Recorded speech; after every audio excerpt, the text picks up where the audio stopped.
بسم الله الرحمن الرحيم. السلام عليكم ورحمة الله وبركاته. إن الحمد لله نحمده ونستعينه ونستغفره ونعوذ بالله من شرور أنفسنا وسيئات أعمالنا. من يهده الله فلا مضل له ومن يضلل فلا هادي له. وأشهد أن لا إله إلا الله وحده لا شريك له وأشهد أن محمدا عبده ورسوله. يا أيها الذين آمنوا اتقوا الله حق تقاته ولا تموتن إلا وأنتم مسلمون وبعد. Hadirin jamaah Masjid Agung Al-Ukhuwah Bandung yang Allah muliakan, juga para pendengar radio Tarbiyah Sunnah Bandung, pendengar radio Roja Cilengsi atau Roja di kota-kota lain, juga pendengar radio-radio lainnya yang ikut gabung, serta para pemirsa Roja TV dan TV-TV lain, serta para netizen. Alhamdulillah kembali kita berjumpa melanjutkan kajian kitab Mukhtasar Ma'arijil Qabul. Pertemuan yang lalu kita sudah membahas tentang ilmu nujum. Dan itu termasuk salah satu bentuk dari penyimpangan dalam masalah tauhid. Kita lanjut dengan poin berikutnya, yaitu ilmu tentang perdukunan. Apa itu dukun? Fil asli huwa may ya'tihi ru'ya min asyayatin al-mustariqah lis-sam'i tatanazzalu alaihim. Dukun adalah orang yang diberikan berita dari setan, sumber beritanya setan. Setan itu mencuri dengar berita dari langit. Lalu setan dari kalangan bangsa jin itu turun kepada orang-orang tersebut, memberitahukan apa yang akan terjadi esok atau lusa, satu kata yang benar tapi dibumbui dengan ribuan kata-kata dusta. Dan orang tersebut adalah, atau para dukun tersebut adalah orang-orang yang pendusta dan durhaka. Allah berfirman, hal unabbi'ukum ala man tanazzalu syayatin tanazzalu ala kulli afakin athim. Al-Quran surah Asy-Syu'ara 221, 222. Kata Allah, maukah aku beritahukan kepada kalian kepada siapa syaitan turun? Syaitan turun kepada setiap orang yang pendusta dan durhaka. Inilah definisi asal dari dukun. Dan dihukumi sama dengan hukum perdukunan adalah setiap orang yang mengklaim, mengaku-ngaku mengetahui perkara yang gaib. Baik meramal lewat apapun. Lewat garis tangan, atau lewat tanda tangan, atau lewat apapun. Kemudian dari sana diduga menjadi isyarat akan terjadinya sesuatu kepada orang ini di masa yang akan datang. Perkara yang akan datang adalah perkara gaib, yang tak ada seorang pun yang tahu kecuali Allah. Wa ma tadri nafsun madza taksibu ghadan. Wa ma tadri nafsun bi ayyi ardin tamut. Jiwa manapun tidak tahu apa yang akan dia lakukan esok. Walaupun kita punya planning, punya rencana, punya program besok akan begini-begini dengan waktunya yang rinci, Tapi apakah kejadian esoknya persis seperti rencana kita? Belum tentu. Kita hanya berencana, tapi nggak tahu benar nggak rencana kita akan terjadi. Tak ada seorang yang pun yang tahu. Jiwa manapun tidak tahu apa yang akan dia lakukan esok. Dan jiwa manapun tidak tahu di bumi mana dia akan mati. Dengan cara yang bagaimana. Kapan waktunya. Apa penyebabnya. Tak ada seorang pun yang tahu. Kecuali Allah subhanahu wa ta'ala. Termasuk meramal dengan posisi-posisi bintang. Yang bisa memprediksi kejadian sepekan yang akan datang. Lalu dikenal dengan sebutan horoskop atau ilmu perbintangan atau zodiak atau ramalan bintang. Jadi apa yang terjadi besok atau lusa perkara gaib lalu diklaim diaku oleh orang tertentu dia tahu. Maka itu termasuk di antara hukum perdukunan. Ada perbedaan antara setan yang mencuri dengar berita dari langit sebelum diutusnya Nabi SAW sebagai utusan Allah dengan setelahnya. Adapun sebelum Nabi SAW diutus menjadi Rasul, setan dari kalangan bangsa jin secara bebas bisa mendengar berita dari langit yang dibicarakan oleh para malaikat di langit yang terdekat. Jadi kalau Allah berfirman menetapkan apa yang terjadi besok, karena apa yang terjadi besok itu ditetapkan pada malam harinya. Sebagaimana firman Allah, kulla yaumin huwa fi sya'an. Dalam surah Ar-Rahman. Setiap hari Allah sibuk.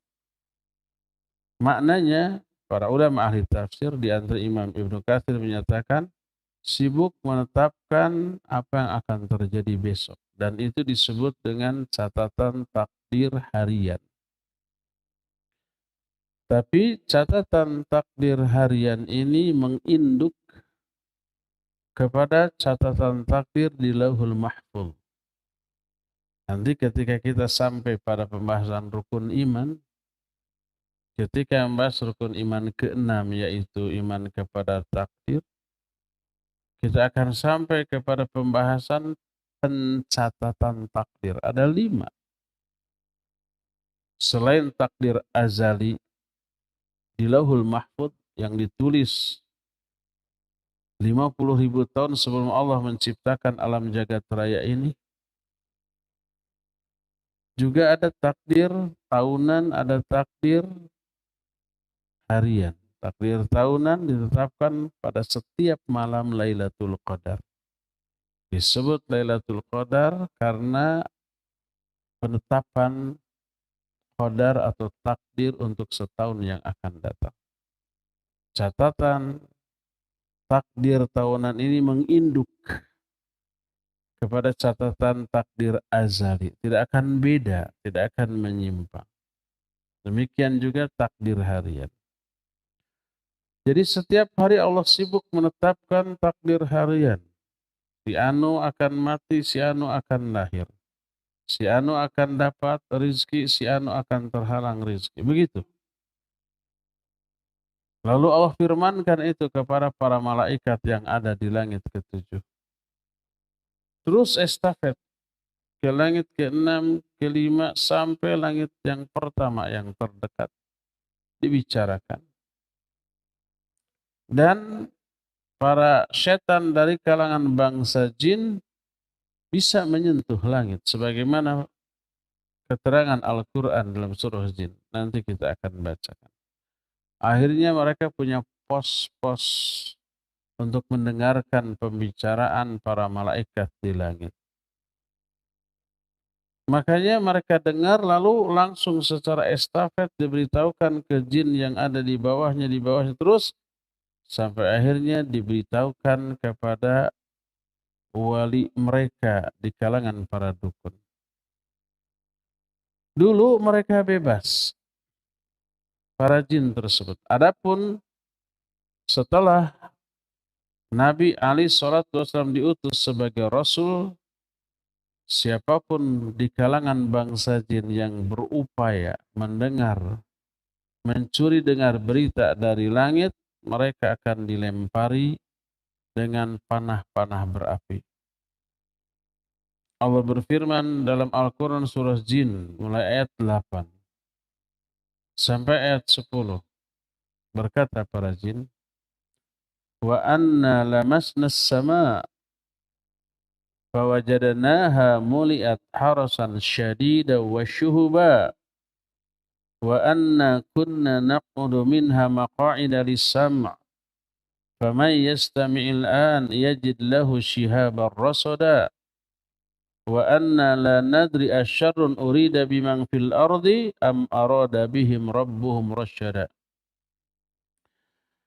Berkata para jin, wa anna lamasna sama, kami bisa menyentuh langit. Dari zaman baheula mula. Sebelum ada teknologi yang ditemukan oleh manusia, jin itu bisa ke langit. Jangan tanya pakai teknologi, pakai Apollo atau tidak. Jangan tanya. Tapi riwayat menyatakan patumpuk-tumpuk, papunggu-punggu mereka sampai ke langit. Wa anna lamasna sama, kami bisa menyentuh langit. Fawajadnaha muliat harasan syadida wa syuhuba. Maka kami temukan langit dipenuhi para penjaga yang sangat ketat dan panah-panah yang berapi. Wa anna kunna naqudu minha maqa'ida lis-sam'. Dan dahulu kami memiliki pos-pos untuk mencuri dengar berita dari langit. Dulu sebelum Nabi diutus menjadi Rasul. Faman yastamil'an.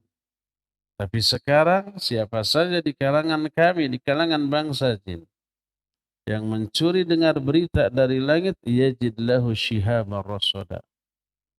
Dia akan menemukan panah-panah berapi yang selalu mengincar. Lalu wa anna la nadri asyarrun urida biman fil ard, dan kami tidak tahu apakah keburukan yang Allah yang dikehendaki bagi orang yang ada di muka bumi am arada bihim rabbuhum rasyada, ataukah Allah menghendaki kebaikan bagi mereka.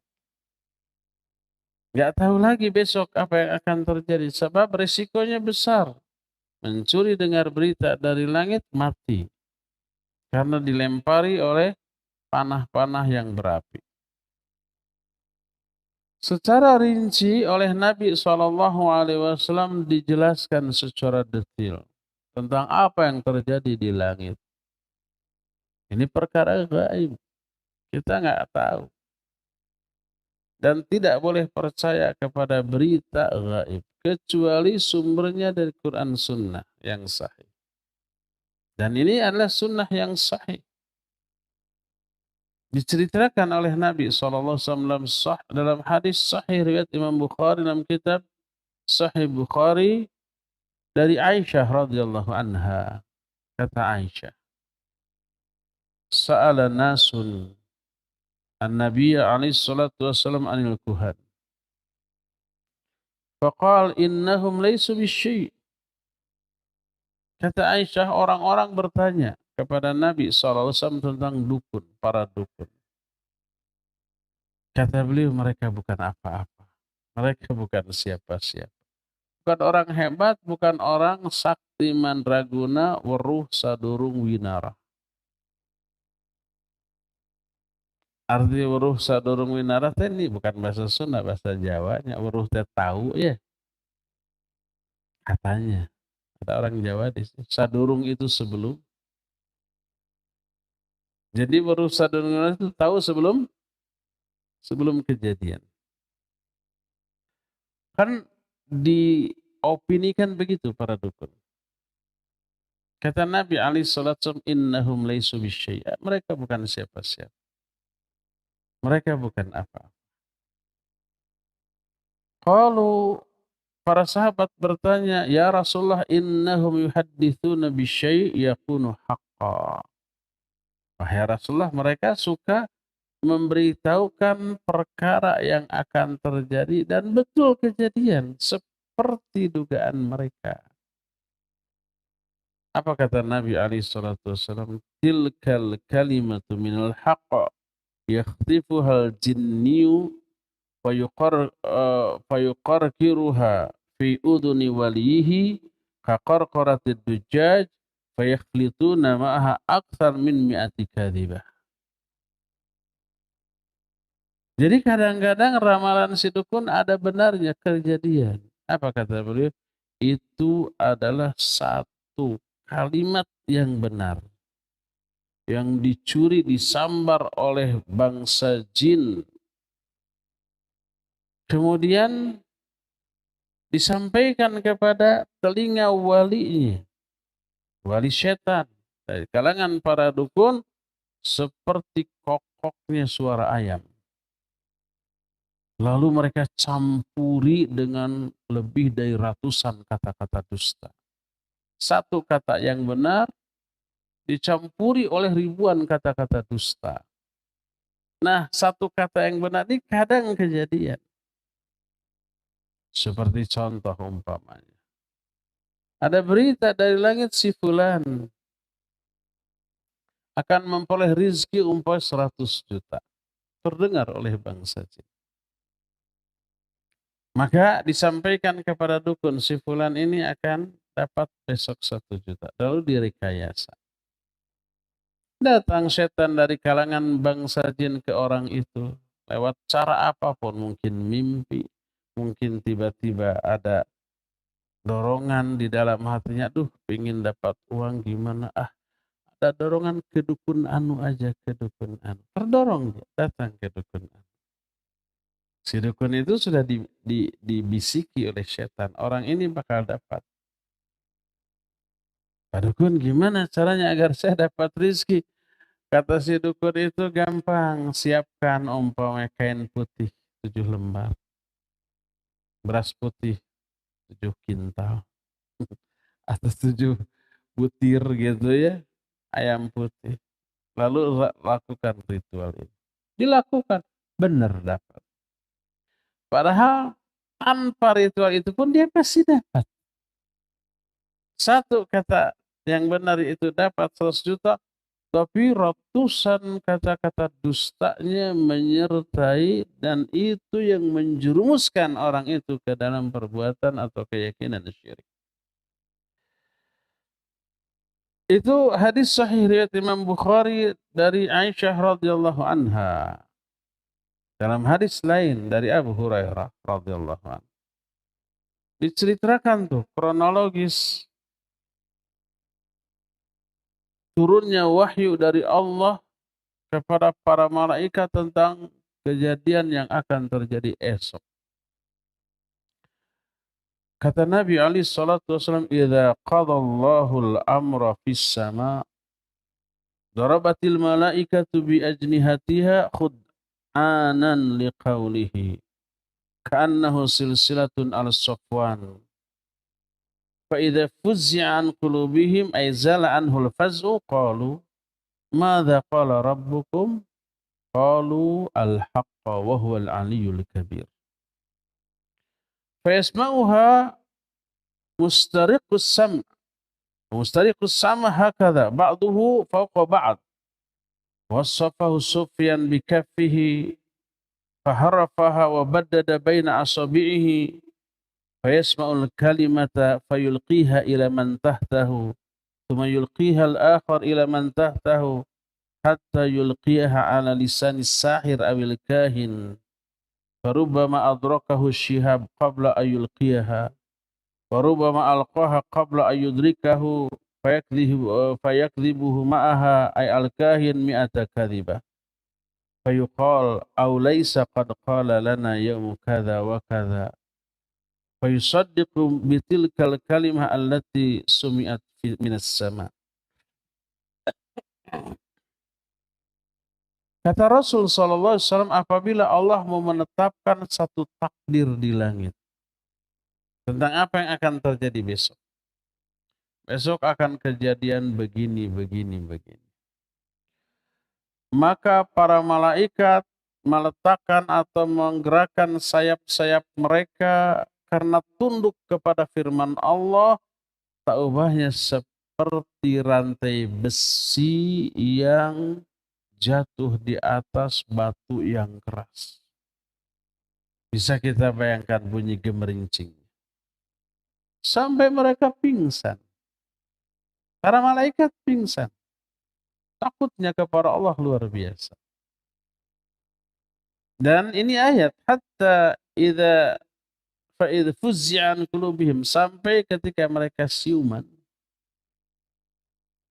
dan dihilangkan rasa takut dari hati mereka. Ketika menerangkan ayat dan hadis ini, para ulama menyatakan kalau para malaikat mengalami pingsan sebelum hari kiamat, ini menunjukkan para malaikat mungkin mati dan bisa mati nanti pada hari kiamat.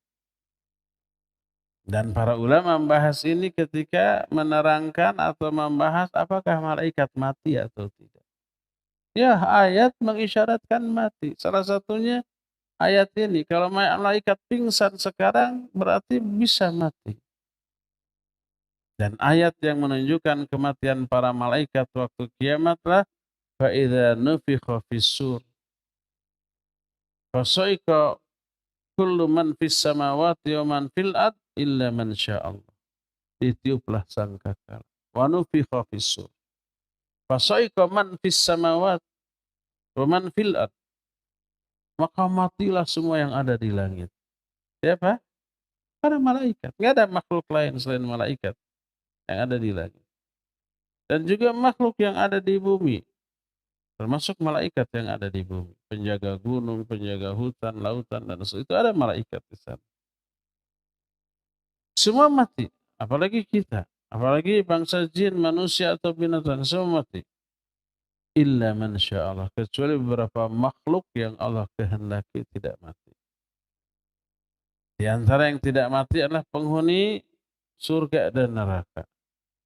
Dari kalangan bidadari surga atau wildan, para pelayan di surga, termasuk para malaikat yang ditugaskan di surga dan di neraka. Karena surga dan neraka di luar langit dan bumi, di atasnya. Sedangkan Allah menyatakan fasoiko man fis samawati wa man fil ard. Binasalah, matilah semua yang ada di langit dan yang ada di bumi. Surga dan neraka di luar langit dan bumi. Tidak mati yang ada di sana. Jadi ketika Allah menetapkan satu takdir yang akan terjadi esok, para malaikat sampai pingsan.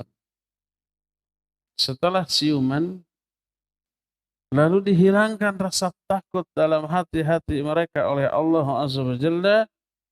Qalu, mereka bertanya, Madza qala rabbukum? Apa sih yang dikatakan oleh Rabb kalian? Oleh Allah tadi itu Allah berkata apa? Isi firman Allah itu apa? Mereka saling bertanya satu sama lain, dijawab al-haqq wa huwal aliyyul kabir. Yang Allah katakanlah kebenaran. Artinya yang Allah katakan itu pasti besok benar-benar terjadi. Dan dialah Maha Ali dan Maha Kabir. Ali itu Maha tinggi karena Allah berada di atas seluruh makhluk. Dan Maha besar. Lalu diperbincangkanlah oleh para malaikat tentang takdir Allah tersebut yang akan terjadi esok. Terdengarlah oleh jin pencuri dengar berita. Dan setan bangsa jin yang mencengar berita itu begini nih, bertumpuk satu sama lain, kata orang Sunda, papunggu-punggu. Lalu Imam Sufyan Ats-Tsauri rahimahullah, salah satu perawi hadis ini, mempraktekkan dengan tangannya begini. Maka perkataan yang benar tersebut didengar lalu disampaikan kepada setan yang ada di bawahnya, terus secara estafet ke bawah. Setelah sampai kepada jin yang ada di muka bumi, disampaikanlah kepada tukang sihir atau kepada dukun yang menjadi sahib mereka, wali mereka. Kadang-kadang mereka keburu terkena panah berapi sebelum disampaikan ke dukun. Kadang-kadang disampaikan dulu ke dukun lalu baru terkena panah berapi. Tapi sudah sampai duluan ke dukun. Satu kalimat yang benar dibumbui oleh si setan ini dengan ratusan kata-kata dusta. Dengan mengatakan, "Aulaisa qad qala lana ya'u kadza wa kadza?" Bukankah telah disampaikan kepada kami begini-begini yang akan terjadi, begini-begini, maka dipercayailah perkataan yang dianggap terdengar dari langit tersebut. Ini yang menyebabkan ada satu, kadang-kadang tidak selalu dan jarang. Kadang-kadang ramalan mereka itu benar karena memang itulah yang mereka dengar dari setan yang menjadi wali mereka, tapi ratusan kata dusta menyertai. Akibatnya walaupun satu kata yang benar, ratusan kata dusta lainnya pun dipercaya. Nah, ratusan kata dustanya ini yang menjerumuskan mereka kepada syirik atau kufur, atau keyakinan-keyakinan batil yang lainnya. Inilah proses terjadinya ramalan di kalangan para dukun atau orang-orang yang semisal dengan mereka sebagaimana yang diterangkan baik dalam ayat ataupun di dalam hadis-hadis yang sahih tentang hal tersebut. Bagaimana hukum dukun? Berkata muallif rahimahullah, al-kahinu kafirun fahuwa waliyun lisyaitan fala yuhi ilaihi illa ba'da ma yatawallah. Dukun itu kafir karena dia wali setan. Dan setan tidak akan memberikan bisikan kepada para dukun kecuali setelah menunjukkan loyalitas kepada setan itu. Jadi dibantu oleh setan dengan syarat MOU-nya disepakati dulu. MOU yang dibikin oleh setan itu pasti bertolak belakang dengan syariat Allah Azza wa Jalla. Makanya Allah berfirman dalam Al-Quran surah Al-An'am 121, wa inna syayatina layuhuna ila awliyaihim. Sesungguhnya setan-setan itu disebut layuhuna, memberi wahyu kepada wali-wali setan. Ada wahyu dari setan ya, dibisikkan.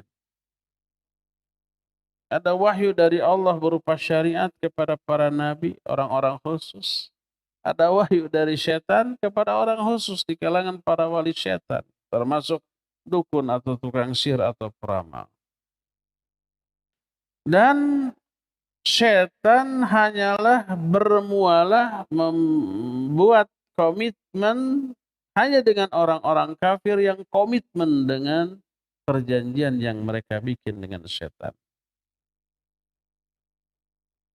Dan zaman baheula sebelum Islam datang, dukun, tukang sihir, tukang ramal banyak.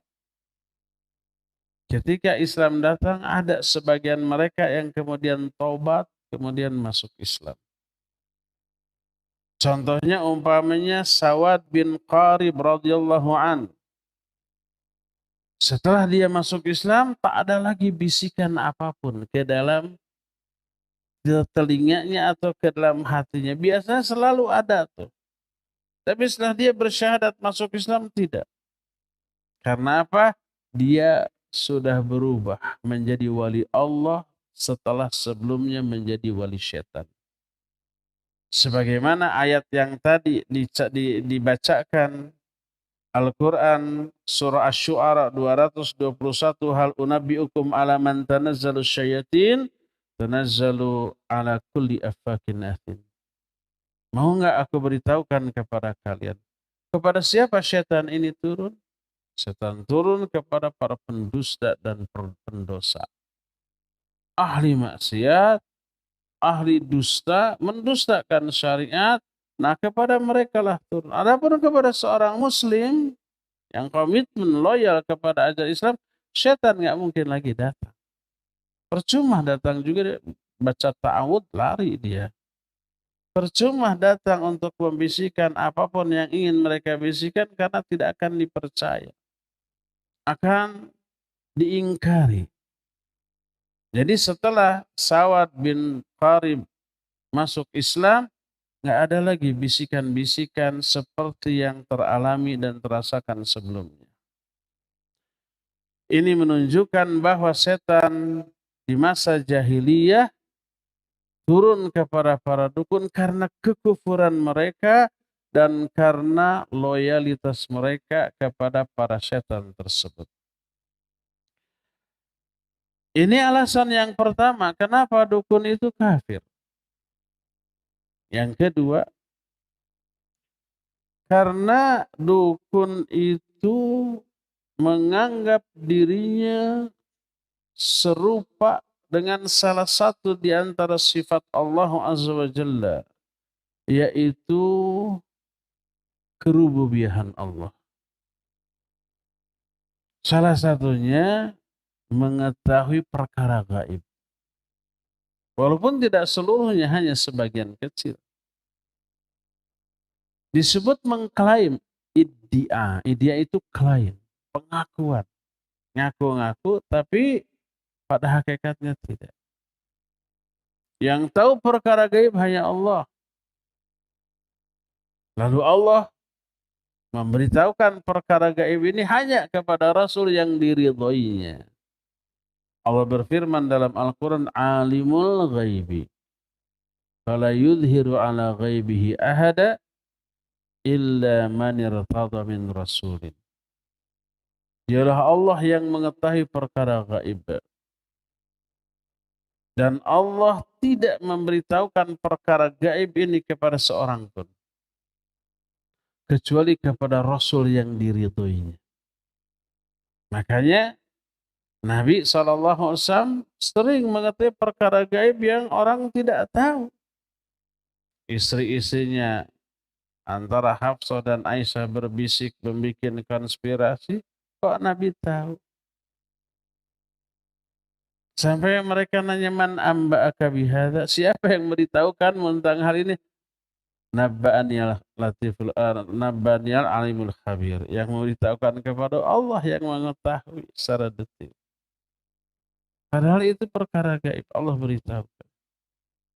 Banyak, termasuk perkara yang akan datang yang sampai sekarang belum terjadi, itu perkara gaib yang Allah beritahukan kepada Nabi SAW. Tentang akan turunnya Nabiullah Isa, akan munculnya Dajjal, akan munculnya Imam Mahdi, akan munculnya beberapa fenomena alam yang luar biasa yang pernah kita bahas di Masjid Busdai. Itu perkara gaib belum terjadi. Tapi Nabi SAW diberitahu. Adapun dukun Aprama, mereka didatanginya oleh setan. Setan pun tidak tahu perkara gaib. Cuma mereka ngaku ke manusia tahu. Salah satu bukti nyata setan tidak mengetahui perkara gaib, padahal mereka ngaku ke orang-orang, saya mah tahu perkara yang kalian tidak tahu. Dibongkar oleh Allah atau tentang kebohongan si setan bangsa jin. Itu terjadi pada kasus Nabiullah Sulaiman alaihi salatu wassalam. yang mengawasi proyek pembangunan yang dilakukan oleh jin dan manusia. Nabi Sulaiman duduk tegak, padahal sudah mati. Tapi karena duduk tegak dengan bertumpu pada tongkat yang terbuat dari kayu, bangsa jin menganggap itu masih hidup. Terus kerja. Baru tahu Nabi Sulaiman sudah mati ketika tongkatnya apa? Dimakan raya, rapuh, lalu patah, baru jatuh. Baru tahu, oh sudah mati. Katanya tahu perkara gaib. Ternyata kematian Nabi Sulaiman saja mereka tidak tahu. Jadi kalau umpama setan dari kalangan bangsa jin menyatakan, saya tahu apa yang kalian tidak tahu, itu hanya klaim. Hanya pengakuan semata-mata. Yang kemudian pengakuan ini dipercaya oleh wali-walinya dari kalangan bangsa manusia, yaitu dukun-dukun, tukang sihir, tukang ramal, dan yang sejenisnya. Akhirnya mereka dianggap lebih daripada manusia. Nah, karena hal itulah mereka itu dianggap sebagai orang yang mengklaim mengaku memiliki kesamaan sifat dengan Allah, yaitu mengetahui perkara yang gaib. Padahal tidak, itu hanya klaim semata-mata. Ada nas yang secara tegas menerangkan kufurnya orang yang datang kepada dukun dan percaya kepada omongan dukun. Sebagaimana diterangkan dalam salah satu hadis. Ketika berbicara tentang hukum mendatangi dukun dan bertanya kepada sang dukun. Berkata muallif, mujarrad ityanil kuhan wa su'aluhum kabiratun 'azimah. Wa man fa'ala dzalik la tuqbal lahu sholatu arba'ina yauman. Hanya sekedar mendatangi dukun dan bertanya kepada dukun, mau percaya mau tidak. Datang bertanya, itu sudah merupakan dosa besar. Siapa yang melakukan itu tidak akan diterima sholatnya selama 40 hari 40 malam. Sebagaimana sabda Nabi SAW dalam hadis sahih riwayat Imam Muslim dalam kitab Sahih Muslim, man ata arrafan fasa'alahu an syai'in lam tuqbal lahu sholatu arba'ina laylah. Siapa orang yang mendatangi tukang ramal lalu bertanya tentang sesuatu, hanya bertanya, mau percaya mau tidak, maka tidak akan diterima sholat itu selama 40 hari 40 malam. 5 kali 40 berapa? 200 kali sholatnya itu ditolak oleh Allah. Tidak akan diterima oleh Allah Azza wa Jalla. Di sini sahih riwayat Imam Muslim. Itu kalau hanya bertanya tanpa percaya. Nah sekarang ini untuk melanggar hadis ini nggak perlu datang langsung, cukup berbaring di kamar, buka laptop, buka tablet, buka gadget kita, lalu masuk ke website ramalan bintang, zodiak, horoskop, itu sama. Hanya iseng-iseng baca. Sama dengan datang ke dukun atau ke tukang ramal. Maka jangan iseng-iseng mau percaya mau tidak. Resikonya berat. 40 hari 40 malam sholat kita ditolak. Tidak diterima oleh Allah. Wa amma in saddaqahu bima yaqul fahuwa kafirun bima unzila ala Muhammadin sallallahu alaihi wasallam. Adapun kalau datang bertanya plus percaya. Kalau tadi kan tidak percaya. Ini percaya dan dilaksanakan. Anehnya ini anehnya nih. Kalau nggak kejadian mereka suudzon ke diri sendiri dan tetap husnudzon kepada si dukun. Kata dukun syaratnya agar kamu ini untung sampai-sampai untuk mengetahui nih Umpamanya seorang pengusaha galian pasir.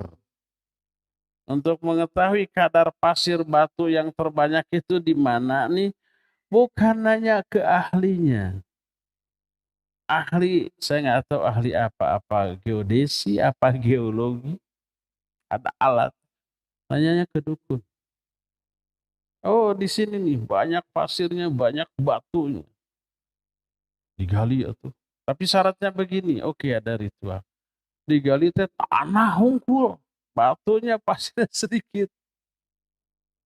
Bukan si dukun yang dituduh, bohong kamu, tapi suudzon kepada diri sendiri.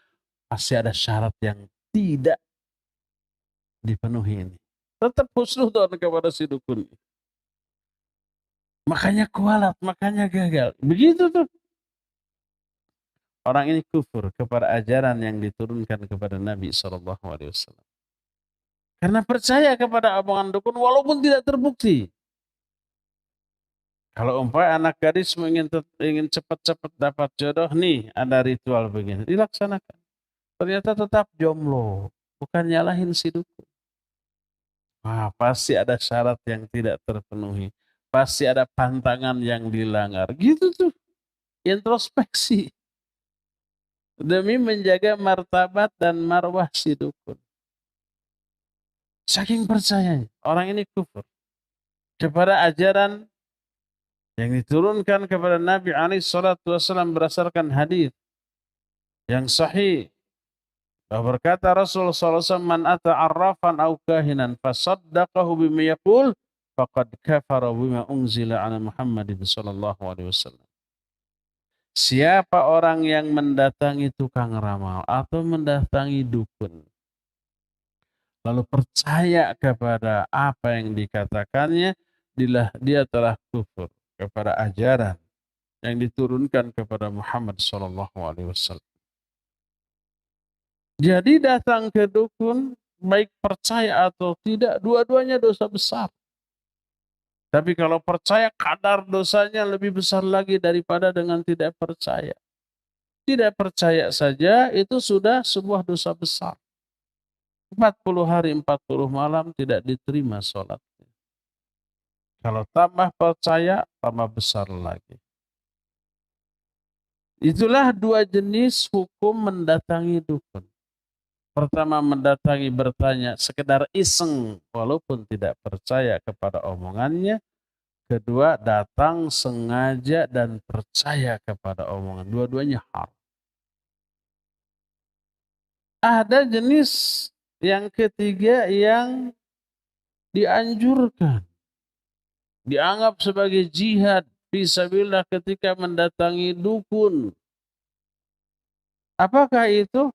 Mendatangi dukun untuk mendakwahinya, menasihatinya, mengingatkannya, menjelaskan bahwa ini perbuatan yang terlarang secara syar'i. Bahwa ini adalah ta'awun alal itsmi wal udwan dengan para setan dari kalangan bangsa jin. Di papatahan tah. Sedia disodorkan ayatnya, hadisnya, penjelasan para ulamanya, itu jihad fisabilillah. Itu adalah dakwah. Itu adalah amar ma'ruf nahi munkar. Ini yang dianjurkan. Ini tidak dosa bahkan berpahala. Tapi siap-siap saja. Harus sebelumnya mempelajari jurus langkah 1000. Sebab begitu dinasihati langsung dia cabut goloknya. Bisa begitu ya? Bisa saja. Bukan langsung menerima terima kasih sudah diberitahu, sudah didakwahi, saya jadi tahu tobat. Ya, kalau gitu alhamdulillah. Tapi super jarang yang begitu. Rata-rata tersinggung, rata-rata marah, rata-rata memusuhi. Jangankan datang langsung, hanya sekedar mendengar ustadz di masjid membahas hukum perdukunan itu haram, dia sudah apa? Sudah tersinggung, marah. Kenapa? Sumber penghasilannya diungkit-ungkit. Kalau orang sudah nggak percaya lagi kepada dia, dari mana dia makan? Siapa orang yang akan datang kepada dia? Bisa gulung tikar, bisa tutup prakteknya tuh ya. Makanya para ustadz, para kiai yang membahas tentang hukum perdukunan, mereka akan dibenci oleh para tukang dukun, para tukang ramal, para tukang sihir, karena mengungkit-ungkit sumber penghasilan mereka, harga diri mereka, walaupun berada di atas kebatilan. Inilah 3 hukum mendatangi dukun atau peramal atau tukang sihir. 2 di antaranya haram, 1 di antaranya dianjurkan dan termasuk jihad fisabilillah atau amar ma'ruf nahi munkar atau dakwah. Dan inilah materi kita tentang perdukunan di sore hari ini. Cukup sampai di sini saja. Insyaallah kita akan lanjut pembahasan kitab ini di hari Jumat yang akan datang. Subhanakallahum bihamdik asyhadu an la ilaha illa anta astaghfiruka wa atubu ilaika. Alhamdulillahirabbil alamin. Wassalamualaikum warahmatullahi wabarakatuh.